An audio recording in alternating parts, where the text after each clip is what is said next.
Hello students, today we are going to learn part 2 of chapter 3 for standard 6, Diversity in Living Things and Their Classification.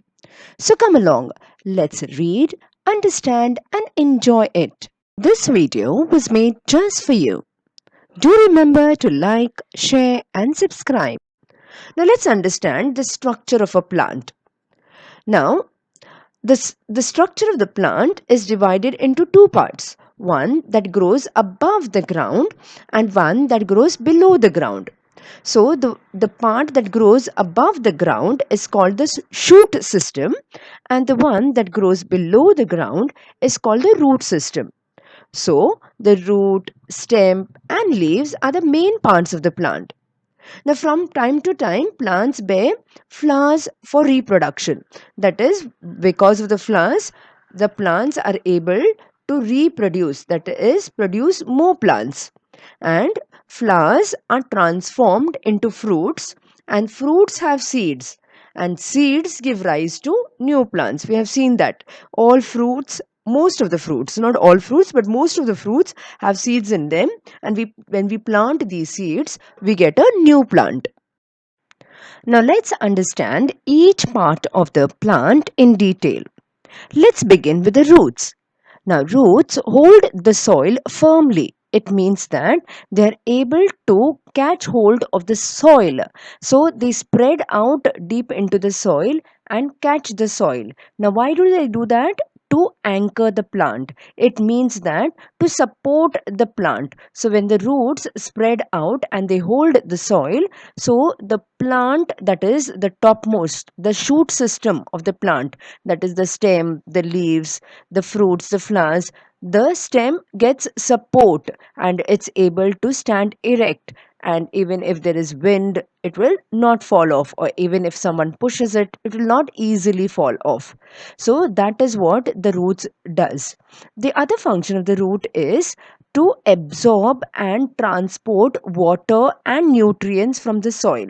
So the root takes all the water and the nutrients from the soil and it transports it, that is, it gives it to the stem. The roots of the carrot and radish also store food. So roots also does the function of storing food into it. For example, the roots of carrot, radish, beetroot, etc. There are two types of roots. One is called the taproot system and other is the fibrous root system. Now you can look at the picture given at the bottom of the page. So one is the taproot system wherein there is a main root and from that there are other tiny roots coming out. And in the fibrous root system you have all the roots coming out from the end of the plant. So those are the fibrous root systems. So these are the two types of root systems we find mainly in all the plants, taproot system and the fibrous root system.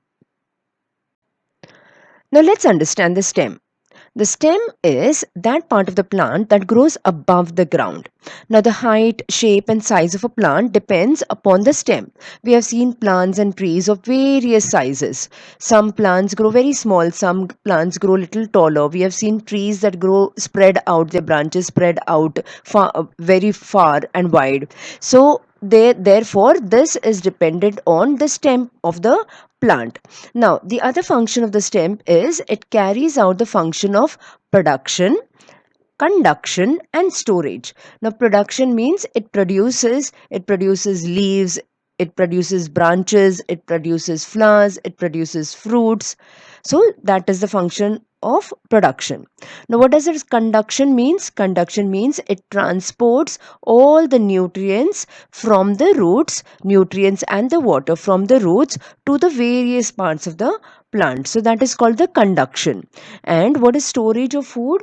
So it takes these nutrients from the roots, nutrients and water, and sometimes it stores in it, so for the future use of it. So if there is lots of water during the rainy season, or where there is lots of water around its place, so it will take the water from the roots and it will store in its body. Now, in some plants, it has the function of reproduction also. So that is, it means that if you cut the stem okay, like that of the rose plant. If you cut the stem and plant it, new plants will grow. So that is what it means by reproduction. That is, it will produce another plant in itself. And it also gives support to other parts of the plant, that is stem. On the stem, the other branches, the other leaves take support. So that is how it acts as a support to the rest of the plant. Now let's learn about the flower. This is the most attractive part of the plant. Now we know that flowers are of different kinds, different shapes, sizes, colors, fragrance. So everybody gets attracted to the flowers, isn't it? So it is connected to the stem by a stalk, that is small part, that is called the stalk, which may be long or it could be very short. Now, a flower has a typical color and shape. So, it has different shapes and different colors, as well as it also has fragrance, and it comes in different sizes. Now, the flower is an important means of reproduction. What does this mean is the flower will convert into a fruit, and the fruit has the seed. So, the seed, when planted, once again grows into a new plant. So that is why the flower is the means of reproduction. It is because of the flower that we have fruits and we have seed, and therefore new plants can grow. Now let's learn about the leaf. The leaf is flat. It plays an important role in the production of food. That is, the leaf is the place where the plant will produce its food. Now it has tiny holes called stomata leaves, so they will take the nutrients and the water from the stem, and in the presence of sunlight they will take in carbon dioxide and will produce the food that is required for the plants. So therefore the leaves produce food in the plant. And leaves are of mainly two types. One is called the simple leaf. Simple leaf just has a single blade, for example in the hibiscus plant. And there are the other types of leaves, those are called the compound leaves, for example in the rose. So you'll find in the rose not a single leaf will come out, but there will be leaflets growing. So these little leaflets, so they form the compound leaf.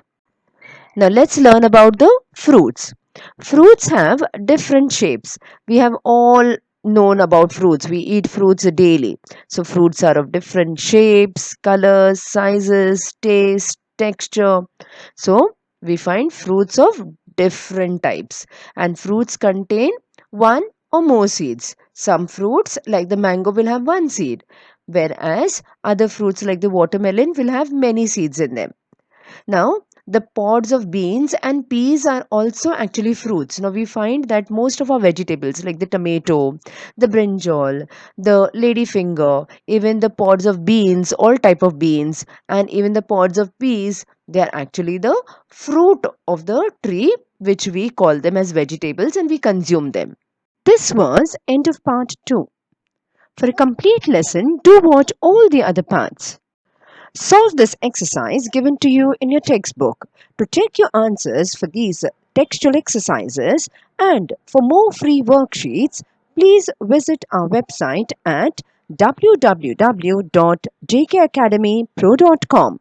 Thank you.